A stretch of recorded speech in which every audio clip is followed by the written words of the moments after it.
Morning.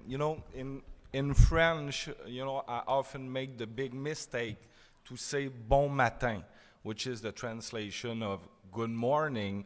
And I went to TV recently, and I had a lot of Twitter saying, how can you say that? You should not say bon matin. So right now I can say to you bon matin and good morning. The Montreal Opera is proud to be the host of the 2016 Opera Conference on the thematic of global strategy, local action.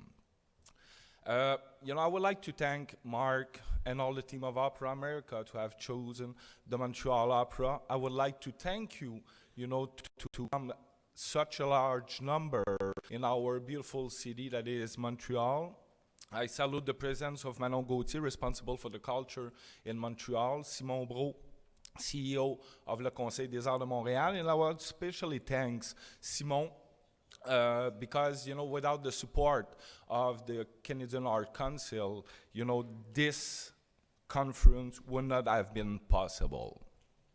I promised to Marc to be brief, so I will be. Let's talk a little bit because global strategy, local action. I think the first thing that is very important is we have to know what is our community. So let me give you some numbers about Montreal and all the culture scene. The culture scene in Montreal is more than 22,000 direct jobs and 50,000 indirect job. 25% of a job are associated to sub-sector, as we can imagine, hotels, and 4.1% of all the employment in Montreal are in culture. 70% of the provincial employment are in the Great Montreal. So I like to say, and it's a positive, as you can see with those numbers, Montreal is a bulimic city when we are thinking about culture. So once again, thank you, and I would invite Manon Gauthier, responsible for the culture at the Montreal Opera, and once again, thanks for being here.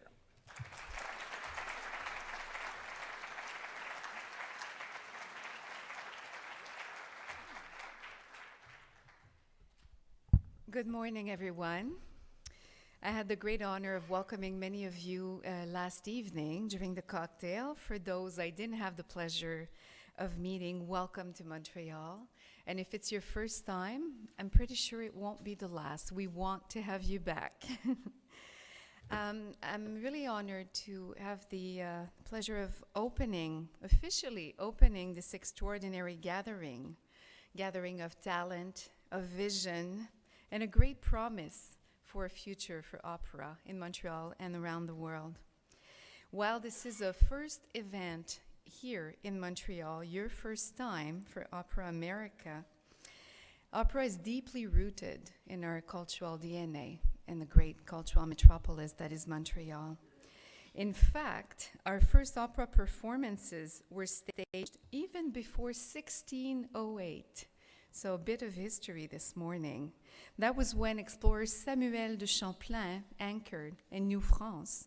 As Pierre Vachon relates in Northern Voices, a look at Canada's operatic legacy, Le Théâtre de Neptune en la Nouvelle-France, a musical play by Marc Lescargot, had been presented 2 years earlier at Port-Royal in Nova Scotia. 4 centuries later, Quebec lyric art is stronger than ever. The 20th century proved a crucial turning point for Montreal Opera as our metropolis became the port of entry for large numbers of international artists. Expo 67, Montreal's World Fair, marked a high point for French-Canadian opera, with the world's leading companies, including La Scala, the Vienna Opera, the Bolshoi, and many others making their North American debuts right here in Montreal. Now, half a century after Expo 67, practically every Canadian province has an opera house. The Opéra de Montréal, established 36 years ago, remains a cultural beacon of Canada and Quebec. The Opéra de Montréal, and Pierre was mentioning some numbers, is a very strong economic and cultural base for more than 800 artists and artisans, as well as 360 local businesses. And it has reinvested $63.5 million in Quebec's economy over the past decade. So we can proudly talk about the role of culture for economic development, cultural development, and social development. Investing in culture is investing in people and investing in prosperity. It's an important propeller of talent. Opéra de Montréal builds on the creative energy and renown of Montreal as a cultural metropolis, while helping to bring opera closer to people, starting with youth, education, which has also an important role to play in the development of our society. So in closing, I wish you a wonderful conference with delightful encounters, rewarding discussions, and please also take the time to visit and discover Montreal. And importantly, don't forget that 2017 will be our great celebration, 375 years of history, of culture, and of international friendship. So welcome and have a wonderful journey.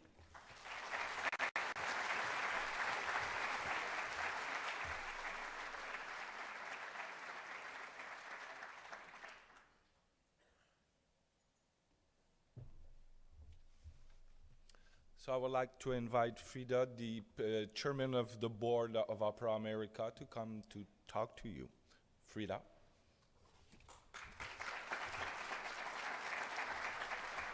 And thank you, Manon.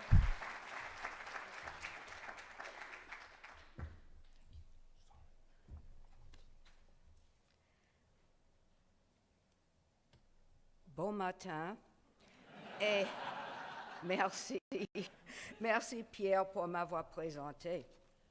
Je suis franchement ravie d'être ici à Montréal, une ville fabuleuse, et d'être entourée de mes chers collègues du Canada et des États-Unis.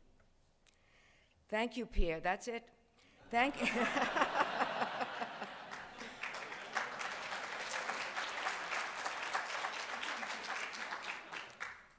Thank you, Pierre, for your kind introduction. It's a great pleasure to be once again in this beautiful city with so many colleagues from across the United States and Canada. As someone who earned her Ph.D. after her children went off to school, I'm here to tell you that learning is a lifelong journey. As we will be reminded over the next several days, it's a very rewarding journey. The truth has been made evident again and again in my 4 years as chairman of Opera America's board of directors. This is my final chairman's address at conference. As you know, I've served as an officer of the Metropolitan Opera for many years, and my view of opera was informed by the Met and to a slightly lesser degree by the New York City Opera and Palm Beach Opera. So opera to me was generally large, quite expensive, and pretty traditional.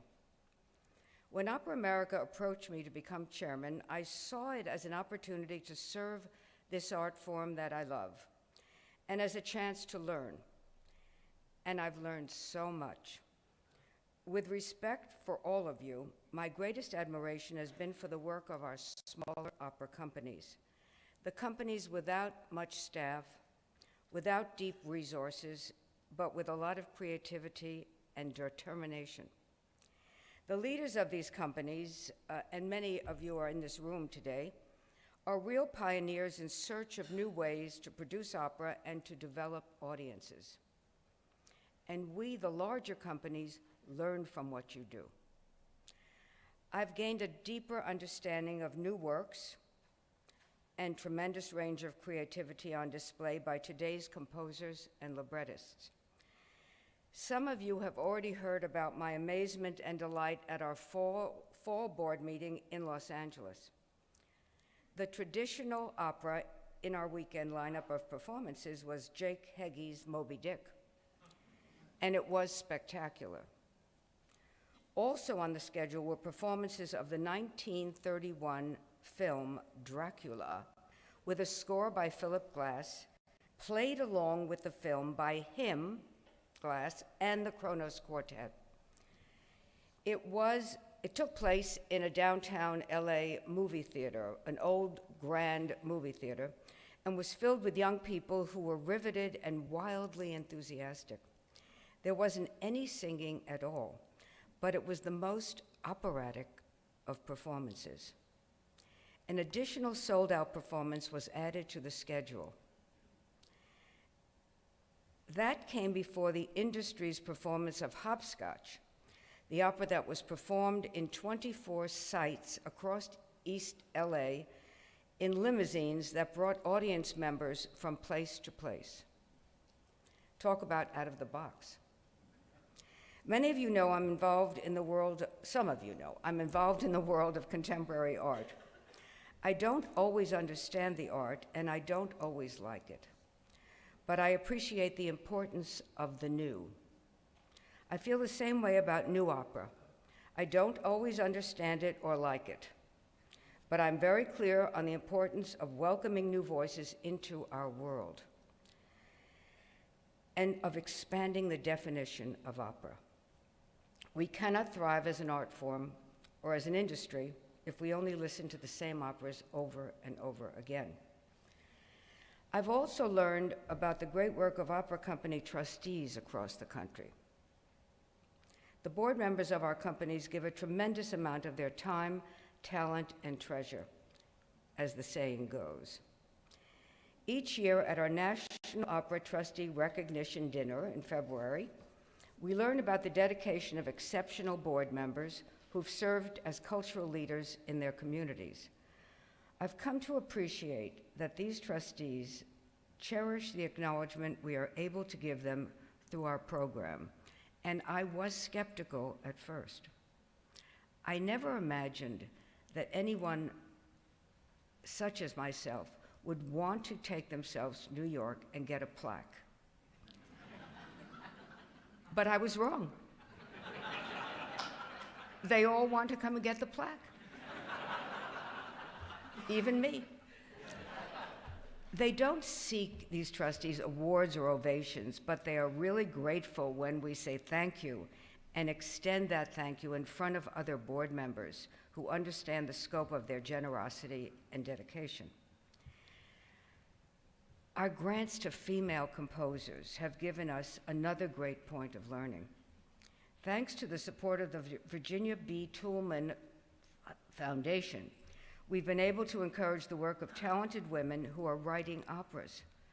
In the first year of the program, we thought we would have 20 or 30 applications. We received 112 applications. Over the 3 years of the program so far, we've communicated with over 200 individual women who are expressing themselves as composers through the medium of opera. Nearly half of them are entirely new to Opera America staff and panelists.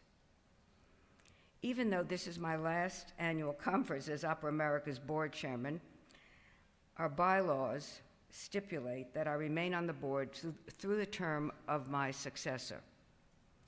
I will have a chance to continue discovering new ideas with you and visit with my friends for several more years at least.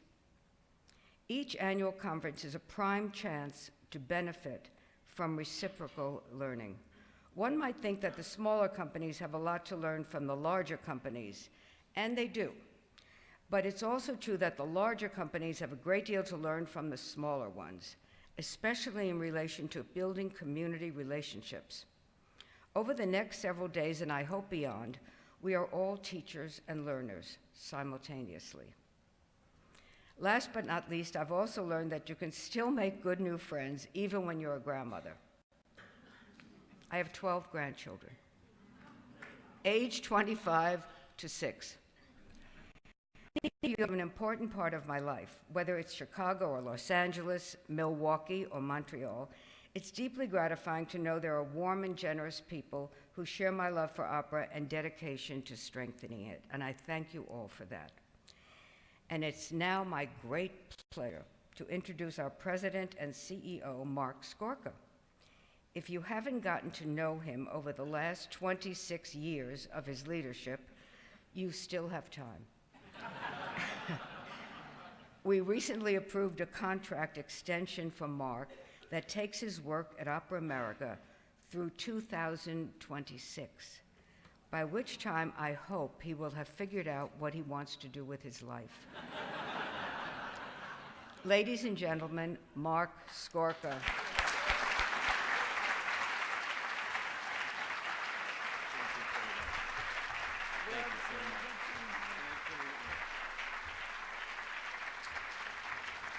Thank you. Thank you, Frayda, and thank you, ladies and gentlemen. Je suis très heureux d'être ici à Montréal pour le congrès 2016. J'en profite pour remercier vivement nos collègues de l'Opéra de Montréal et de partout au Canada de nous accueillir si chaleureusement dans leur magnifique vie et beau pays. Canadians have always been great friends to the United States and to Americans in search of tranquility after our unruly elections. Our democracy is bringing havoc in your housing market as you prepare for the millions of us threatening to move here on November 9.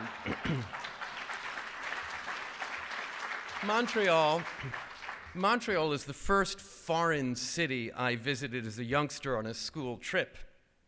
It's because the city launched my life in foreign affairs that I've chosen today once again to declare that I am running for the presidency of the United States of America.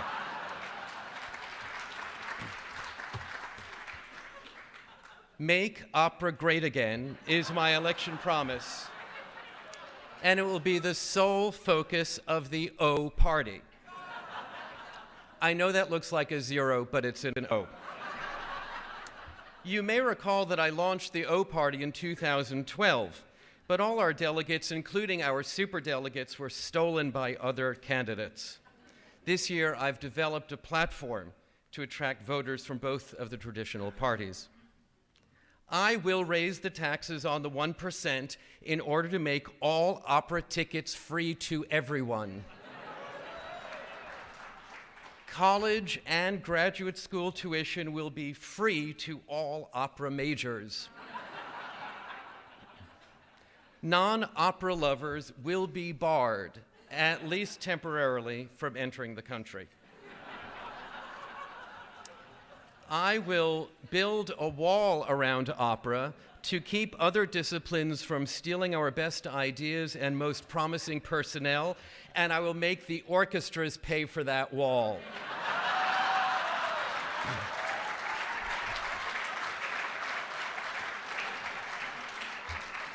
With new productions and longer rehearsal periods, I will bring jobs back to America by repatriating the stage directors, designers, conductors, and singers working abroad.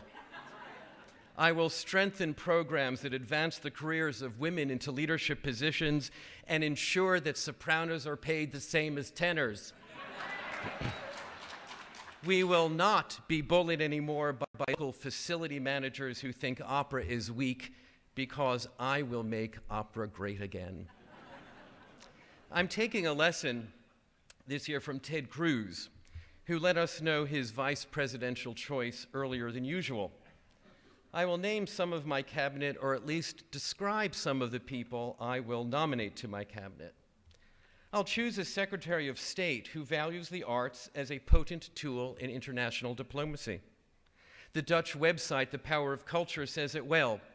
Cultural exchange contributes to mutual understanding between societies and peoples. Understanding other cultures can prevent prejudice and hate. I'll nominate a Secretary of Defense who agrees with Don Randall, former president of the Andrew W. Mellon Foundation, that the arts may not defend the United States, but they make the United States worth defending. I'll nominate a Secretary of Commerce who understands the full dimension of the arts industry and appreciates the spillover benefits of arts activity into other creative enterprises. According to Americans for the Arts, in 2010, the industry generated $135 billion of economic activity, supporting 4.3 million full-time jobs and generated $86 billion in residential income. I'll nominate a Secretary of Labor who acknowledges that arts jobs are real jobs and that investment in our sector lifts the entire economy. Programs incorporating the arts have proven to be educational, developmentally rich, and cost-effective ways to provide students with the skills they need to be productive participants in today's economy, according to the NGA Center for Best Practices. I'll look for a Secretary of Health and Human Services who agrees with the National Alliance of Arts, Health, and Well-Being. Over recent years, there's been a growing understanding of the impact that taking part in the arts can have on health and well-being. By supplementing medicine and care, the arts can improve the health of people who experience mental or physical health problems. I'll nominate a Secretary of Housing and Urban Development who provides live workspace for artists not just because they need it, but because it's good for cities. As Jennifer Hughes wrote in a newsletter for the Department of Housing and Urban Development, mayors of cities and towns across the country have turned to the arts and creative placemaking for a fresh approach to community development. Arts and culture are key contributors to a community's well-being. Clayton Lord, editor of Arts, Transportation, and Infrastructure, wrote, "As the country continues to transition to a customized economy where consumers demand deep, personalized user experiences, even in circumstances where utility was previously enough, one area that will be deeply impacted is mass transportation. Art interventions in stations and transportation modalities will help raise the quality of the end user experience. My Secretary of Transportation will lead the way toward infusing the arts into everyday life. And while you're here, chat with David Bennett about what they're doing in San Diego Opera in partnership with the mass transit system in that city. I'll nominate a Secretary of Education who appreciates the importance of arts education. As stated in a report from the National Assembly of State Arts Agencies, by supporting arts education, we help to foster young imaginations and facilitate children's success in school. Arts education provides the critical thinking, communications, and creativity skills essential to 21st century success. I'll look for a Secretary of Veterans Affairs who supports people like Shelley Noodle, an arts therapy leader at the VA Medical Center in Detroit. She works with patients with post-traumatic stress syndrome and wrote, "I'm not trying to teach art or create artists. I'm trying to deal with behaviors and responses through art making. The art making experiential is more about processing than creating a masterpiece.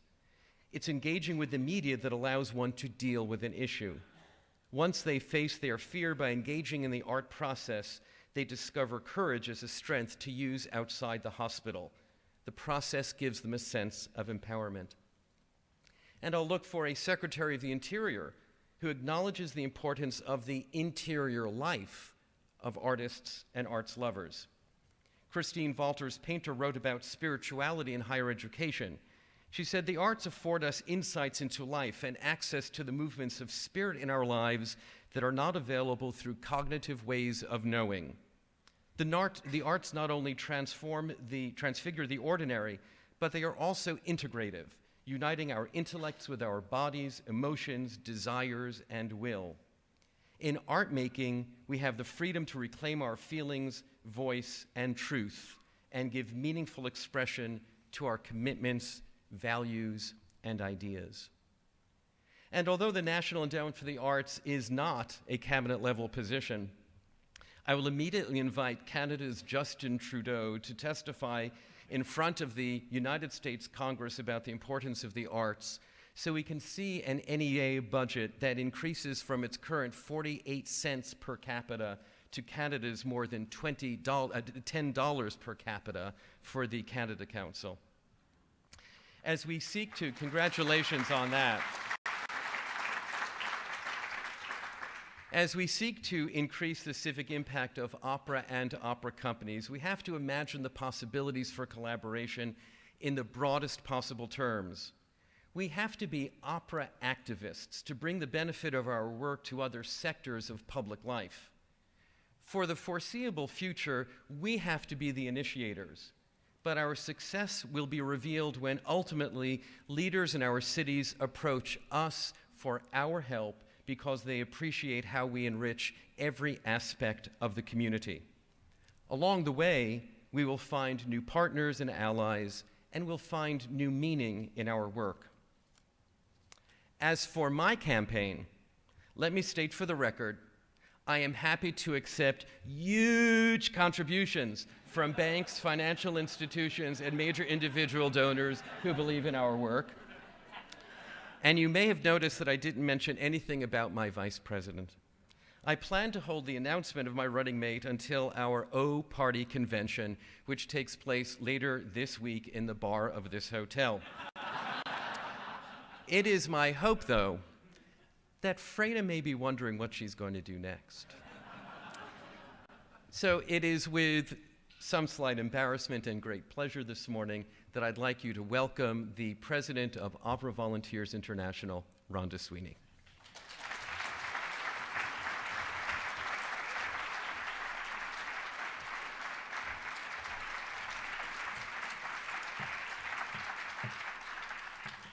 Bonjour, et merci beaucoup, Marc, Frayda, Pierre, for your leadership and for your hospitality here in beautiful Montreal.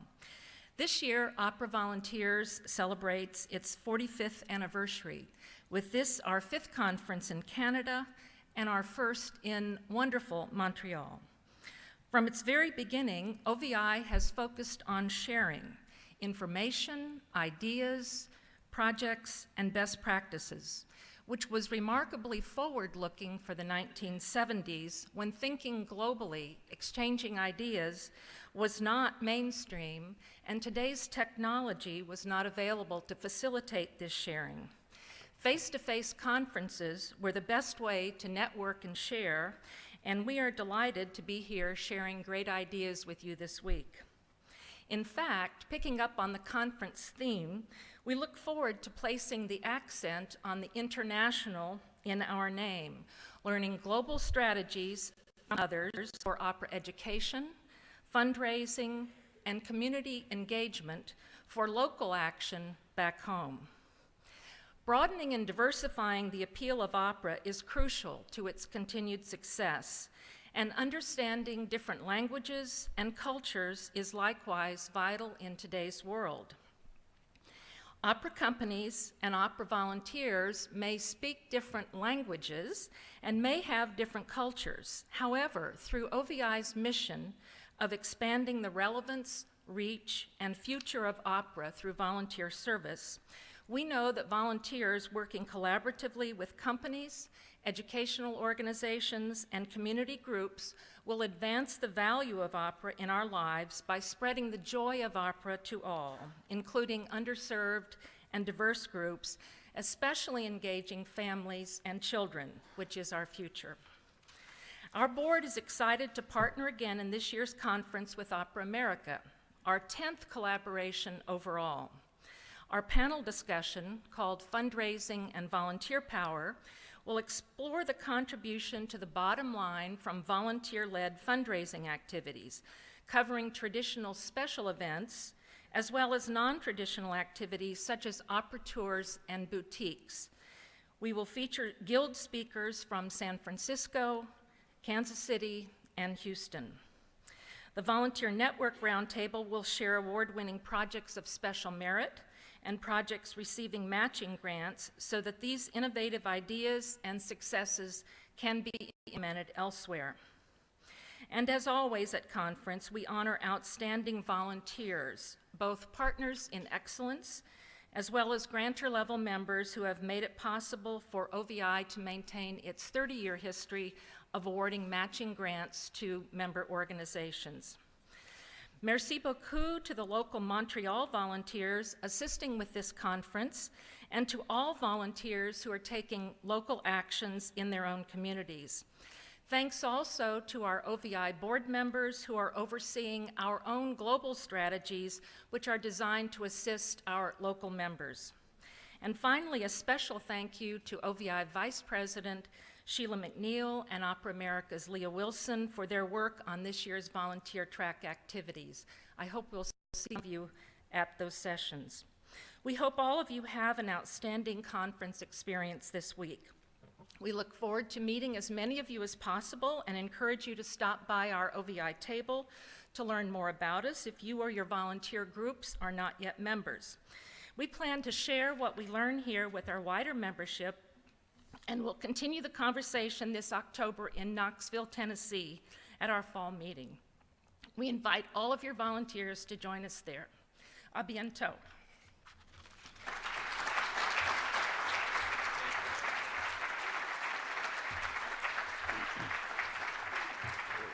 Rhonda, thank you so much for your remarks and for the partnership that we value so much in our relationship. It's now my great honor to introduce Simon Brault. Simon Brault is the director and CEO of the Canada Council, but he has a history of cultural leadership here in Montreal that goes back decades. If there's someone who understands about the intersection of the arts and civic life, if there's someone who understands the importance of making global trends into local actions, it is our next speaker, who will then introduce our keynote guest. But in the meantime, please join me in welcoming Simon Brault.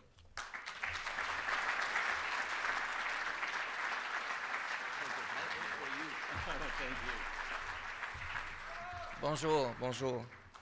I just said I vote for you. I really understand why they renewed your contract for 10 years.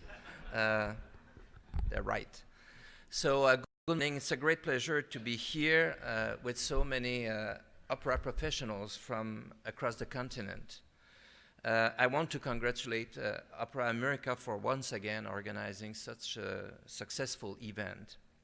I also want to thank Opéra de Montréal for hosting us on the eve of the world premiere of Les Feuillettes de Lilies. This is a highly anticipated co-production with Pacific Opera Victoria. It's a wonderful example of a production built from a story from one of the best playwrights in Quebec, in Montreal. Les Feuillettes, the play has been performed all over the world. And it's clear that after an adaptation for a film, it was about time to have it for opera.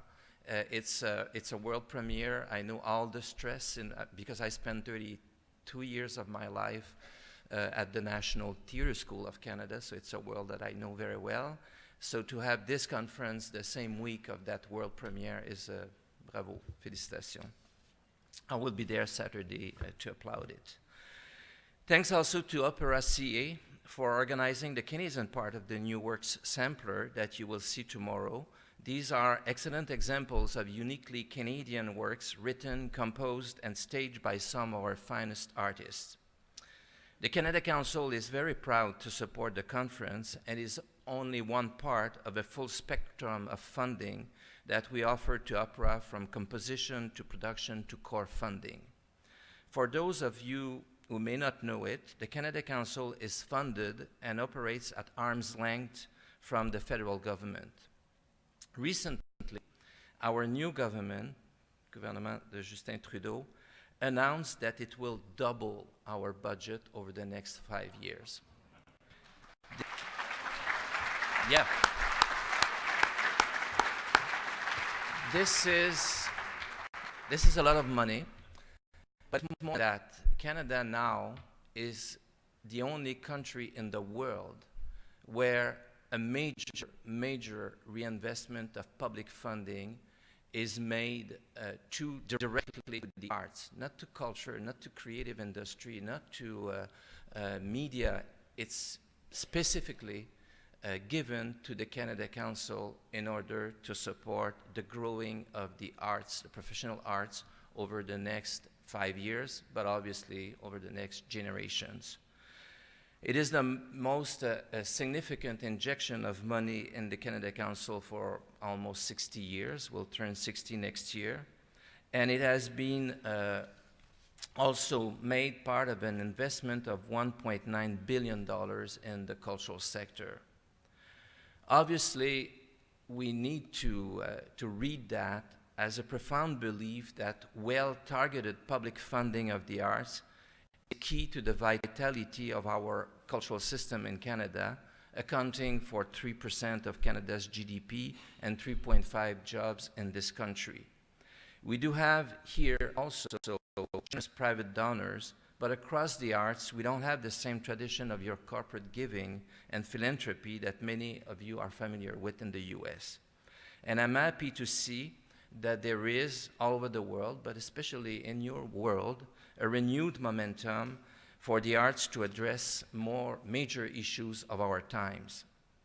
Issues in Canada, for sure, like cultural diversity, reconciliation with the First Nations, Inuit and Métis, the interconnected challenges of globalization, and the impact of digital technology on dissemination and discoverability of quality artistic content.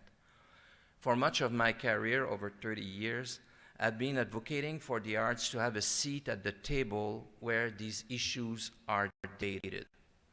And if we're going to ask for this seat, and we are asking for it, we need to demonstrate that we have something meaningful to contribute beyond our legitimate preoccupations for the creation and presentation of artistic production. Despite our country's different funding ecologies, I increasingly think that all arts funders, be they government, business, foundations, or private individuals, are looking for results and a demonstrated impact on public life. And it's obvious that you agree. As I looked over the conference schedule, I was inspired to see how closely many sessions mirror challenges that we see throughout the world and in society that we've noted at the Canada Council and that are spurring a transformation in the way we will the arts in the future.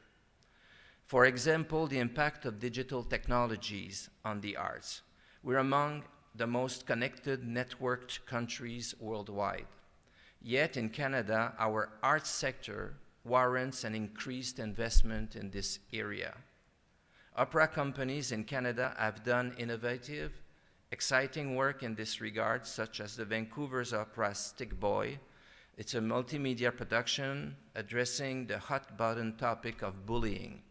The libretto was written by a spoken word artist and inspired by an animated video he created that went viral with over 14 million YouTube views. The experience was extended online with a special website and great engagement in social media, as well as a tour across British Columbia on the West Coast. Still, opera and all the art need support to bolster their capacity to thrive in a digital era, and above all, ensuring artists continue to be remunerated for their work. I know it's easier to say than to do, but it's a challenge that we must meet. That's why the Council is now developing a strategy supported by a significant funding capacities to help the arts sector to adapt to and to adopt digital strategies to scale up the creation and sharing of excellent work. We're about to launch an online survey next week, and we will follow up with a summit in March 2017. That's an announcement. And we will follow up with this summit to bring key players together, including leaders of our opera community. This will be a summit about the arts sector and digital. It won't be a discussion about the entire sector of media and all that. It will focus on really the creation and sharing of excellent artistic work, and make sure that at the end of this summit, we will have a clear view of what are the priorities for investment starting in 2017-18, significant investment in that area by the Canada Council. Another major priority for the Canada Council is that the publicly funded arts institution truly echo the cultural diversity of our population. Canada is one of the world's most diverse and multicultural countries, and as the Canada Council for the Arts, we have a responsibility to enable the institutions we invest in to better reflect the stories, voices, dreams, and aspirations of all citizens in their programming, workforce, and governance. This also means opening the doors to new audiences. And in this regard, inspiring work has already been initiated by our opera companies in Canada. For example, shortly after Canada announced its intention to welcome over 25,000 Syrian refugees, the Canadian Opera Company invited some of these new citizens to a production of the Mariage of Figaro, which led to the launch of an initiative called Opera Access for New Canadians. This will give immigrants and refugees and new Canadian citizens access to dress rehearsal and selected performances. For the Council, breaking down barriers is also a commitment to youth. If we, as arts organizations and funders, truly want the future-oriented, we have to create more opportunities for young artists and young audiences. We're proud to support opera companies like Tapestry Opera in Toronto, who are doing significant work in one of the city's most disadvantaged inner-city neighborhoods. Tapestry offers a full scholarship program that gives participants the chance to work with composers, playwrights, hip-hop artists, and dance, spoken word, rap, beatboxing, and DJing. The students work to create a story and music that is their own. Another strong example of engaging youth is the Opéra de Montréal successful co-opera project. Every year since 2004, a long time ago, it has invited 90 students to create their own adaptation of an opera being presented at the Opéra de Montréal.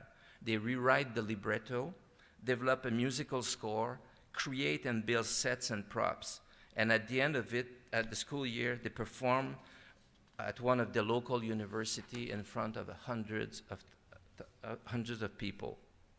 We have also other priorities that address the immediate challenges of Canada to be an inclusive country. For example, our strong commitment to support Indigenous arts as part of a much-needed reconciliation between Indigenous and non-Indigenous people. Canada, you probably heard that, the Supreme Court of Canada and the decisions and the conclusion of the Truth and Reconciliation Commission is very bold. And what has been said and repeated over and over is that this country, like other countries of settlers in the world, practiced until very recently a definite cultural genocide. We need to repair that, and in order to repair that, the arts are a key component of that. Not only the arts, education, a lot of investment need to be made, but the Canada Council for sure wants to be a real player in that. And we have been at the Canada Council for the last 20 years at the forefront in Canada in terms of establishing a trusting relationship with the best Aboriginal artists of this country. We want to scale it up a lot over the next few years.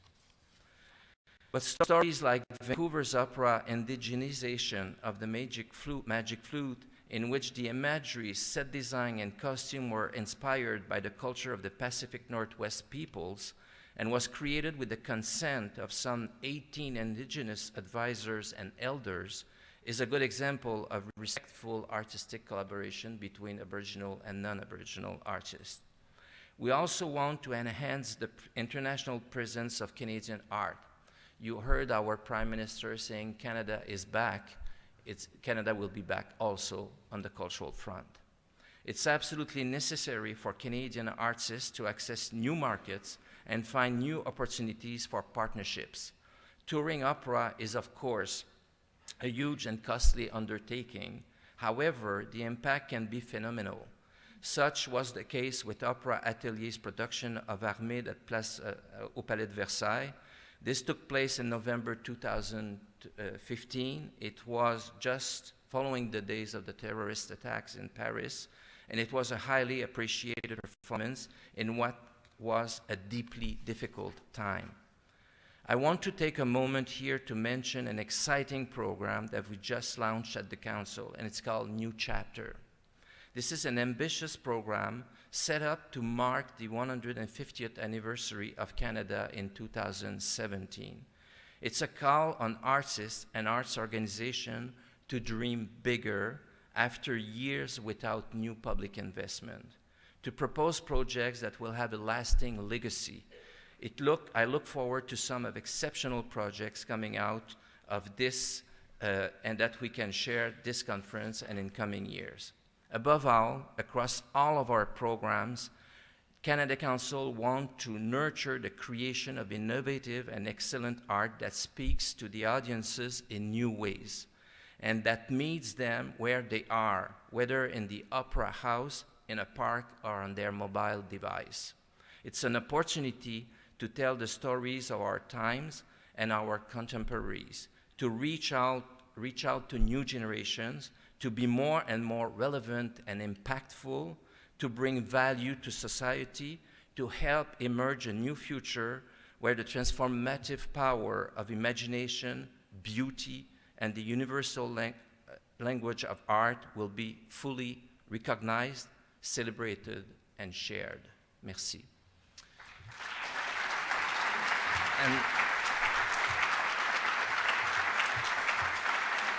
Et maintenant, it's my great pleasure to introduce François Girard.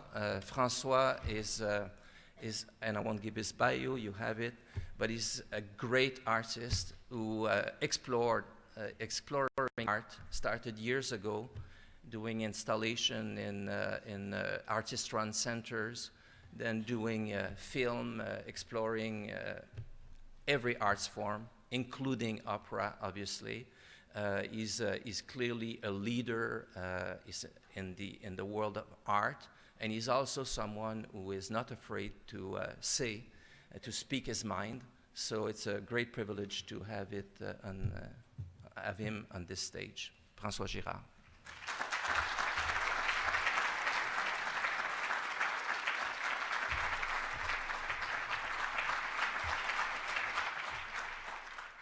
Merci, Simon. Bon matin, bonjour, bienvenue à Montréal. Marco, like everybody else here, I think I would like to contribute to your great campaign and to your future presidency. And if you need media attention, we know the trick. Like I know a couple of writers who could write you like delirious speeches, like just as delirious as Mr. Trump. Okay, I have to be honest, I scratched my head a little bit as to what I would say here. And I hope you'll allow me to state the very obvious to start with. I think everybody here will agree with me in saying that the success of opera firmly depends on the meeting, the true meeting between music and theater. This is something that everybody will agree. This is something we always, say and we all know. But in practice, that fundamental view gets lost, and more often than other. So and there's many obstacles to this. There is all sort of things but even sometimes the material itself is an obstacle. I'll tell you a story of like in my very first beginning of my work in opera. Jean-Pierre Brossman from l'Opéra du Châtelet is inviting me to Paris, and he's offering me to do Weber's Opéron, to direct Weber's Opéron, and which is a wonderful piece of music, and I was immediately taken by the music and by the score. But it just turns out that Weber wrote that piece at the end of his life, and knowing that he was about to die, and in order to support his family, accepted to deal with a very flawed libretto, which was right there like a real problem that I had to solve, and actually didn't solve, because I sat down with Mr. Brossman and with John Elliott Gardner, we discussed in length my views, which were, there's only one way I could direct this, is if I'm very clear with the audience that this music is great and the libretto is not worth it. The project didn't happen. Probably by my fault. But at the other end of the spectrum, we have the example of Wagner, the case of Wagner, as Nietzsche would call him, which provides, I would say, in my knowledge, the best example of integration of text and music. There's many other examples, but we know that Wagner pushed his obsession of l'art total in writing both librettis and music, in conducting, in directing, in designing, in doing the whole thing, but like very focused at creating an integrated art form. And I mean, like if we take the leitmotif system, like everybody knows how it works, but it's still a lesson that we can learn from in music and words term. Like you have an orchestra playing, and then the singers dropping a word like no thong, and then here's the orchestra making a 90 degrees turn on an unresolved and incomplete system of bars, because in Wagner's system, music dictates directions to text and theater, but the opposite is true too. There's a real true reciprocity between both systems. And I think this is something we should always remind ourselves, that the music has to be respected in all aspects, but theater could also, like, in a reciprocal way, like, impact on music. And this is something that we have to fight for all the time. And I know you're fighting for it too. I mean, the opera scene is still seen by many as a parade for great voices, and many critics and commentators have expressed those thoughts, and I'm sure that most of you have read this article about James Stewart in the New Yorker last year, which was accusing Peter Gelb of theatrical extravaganzas that were unnecessary, and with depicting directors as a bunch, has a lot of delinquents, incompetent delinquents who can't read a score, and those views are carried around like as if theaters and directors and designers were there as a disturbance of the correct course of music. Well, I mean, I have to say that if I speak for myself and the group of people I'm working with, like, you know, the score is always open on the table, and we have to immerse ourselves.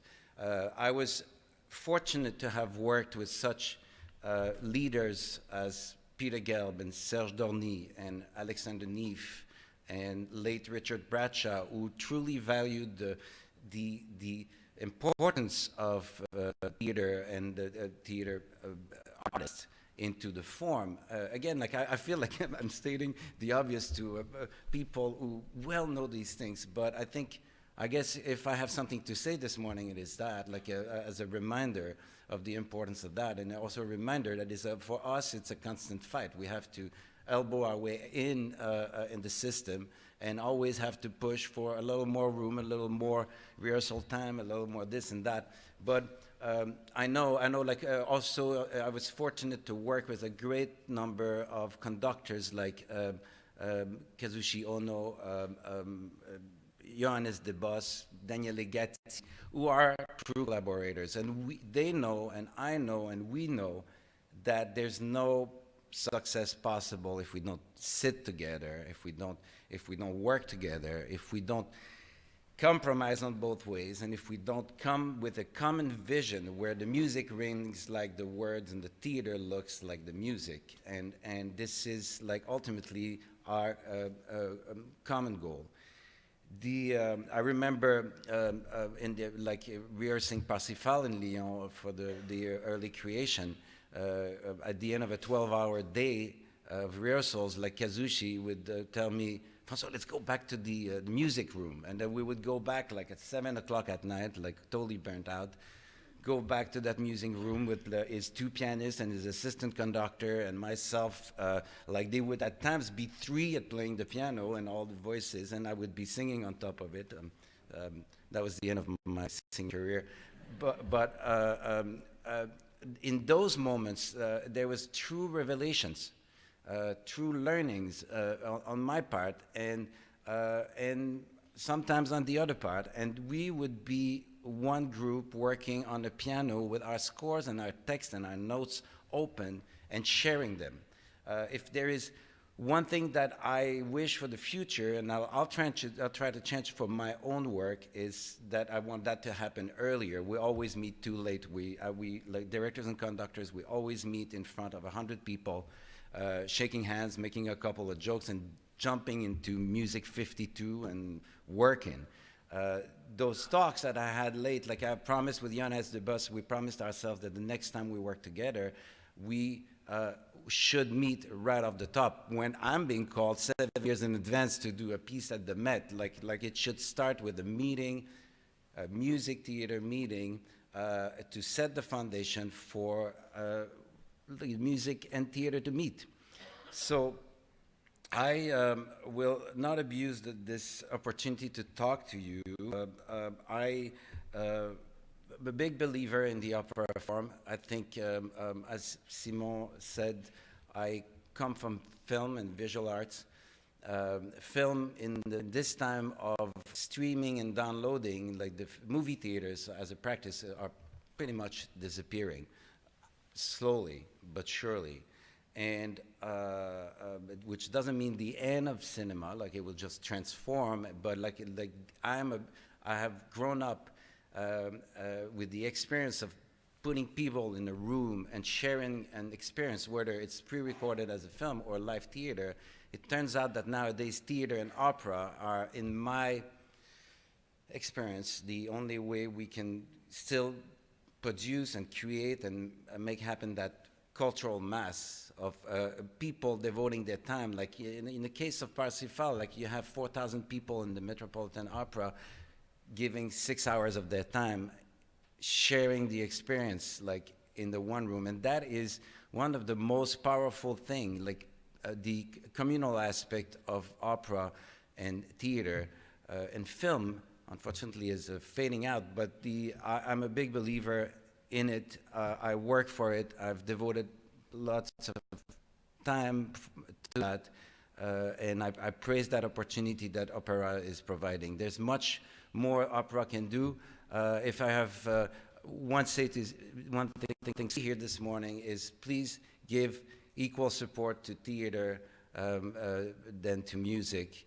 And if we do that, I think there's a lot of things we can discover in the future of opera. Thank you very much.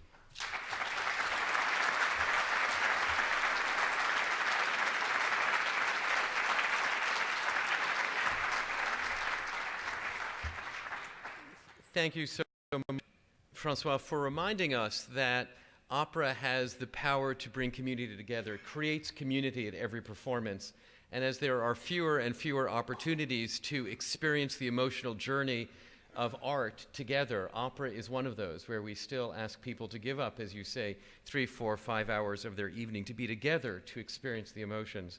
And a reminder, too, that we have an extraordinary integrated art form, and that we talk about various strategies for building audience. But we have to remember that the most powerful way to build audience is to bring them great integrated art that marries music and theater as only opera does. Those are such important reminders for us. So thank you for your great work as an artist, and thank you for speaking with us and reminding us about the fundamentals of our art form this morning.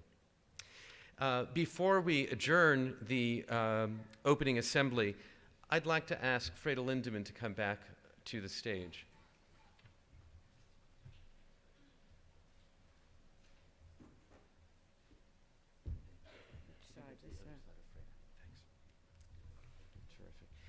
As you heard Frayda say, this is her last annual conference as our chairman. And Frayda started out in our collective consciousness Frayda Lindemann started out as a program called the Lindemann Program. And then we learned that she was a very, very real and a very funny person. She represented one of our biggest opera company and was a trustee, the first ever trustee of an opera company to be our chairman. But we learned immediately that she wanted to embrace the entire opera field, large and small, professionals and volunteers. She became all of our chairmen so wonderfully over the last 4 years.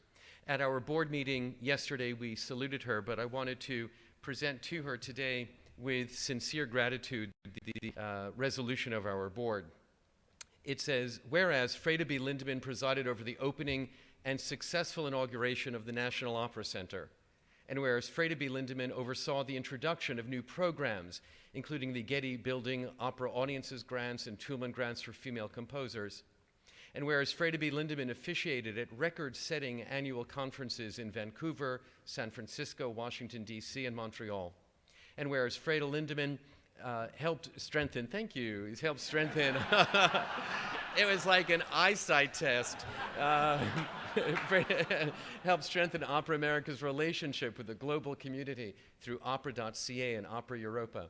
And whereas Frayda B. Lindemann distinguished leadership as the first opera company trustee to serve as chairman, paved the way for greater board member engagement in the work of Opera America. Therefore, be it resolved that the board of directors, staff, and members of Opera America offer deepest gratitude to Frayda for her service as chairman, dated this day. Frayda, thank you so much. Thank you. Such a pleasure. Thank you.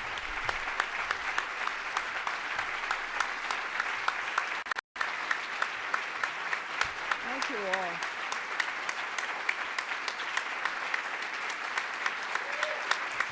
I hope a lot of people are seeing this now. Thank you, thank you, thank you, thank you. May I just thank you all. May I add that that's the largest framed diploma type thing I own. And I think Mark did that on purpose. But I especially want to thank all of you for giving me, showing me, and telling me about your appreciation for what I've done with my life and what I've done for Opera America and for the Metropolitan Opera. And I am really touched when people come up unsolicited to say thank you to me. It really is it's a remarkable thing to me. It's a surprising thing to me, but I don't forget it. So thank you all for appreciating me. And I will report all of this to my family. I promise. Thanks. Thank you, Mark. Okay.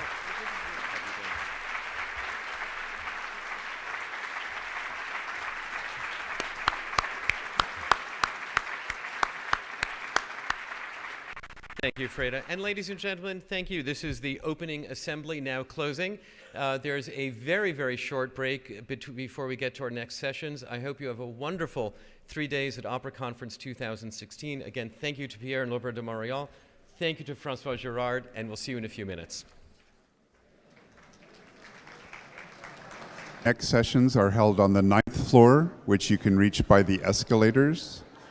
The 11th floor next door is for the trustee roundtable, and the remainder of the roundtables are down on the 8th floor. Again, general directors, please use the escalators to get to the 9th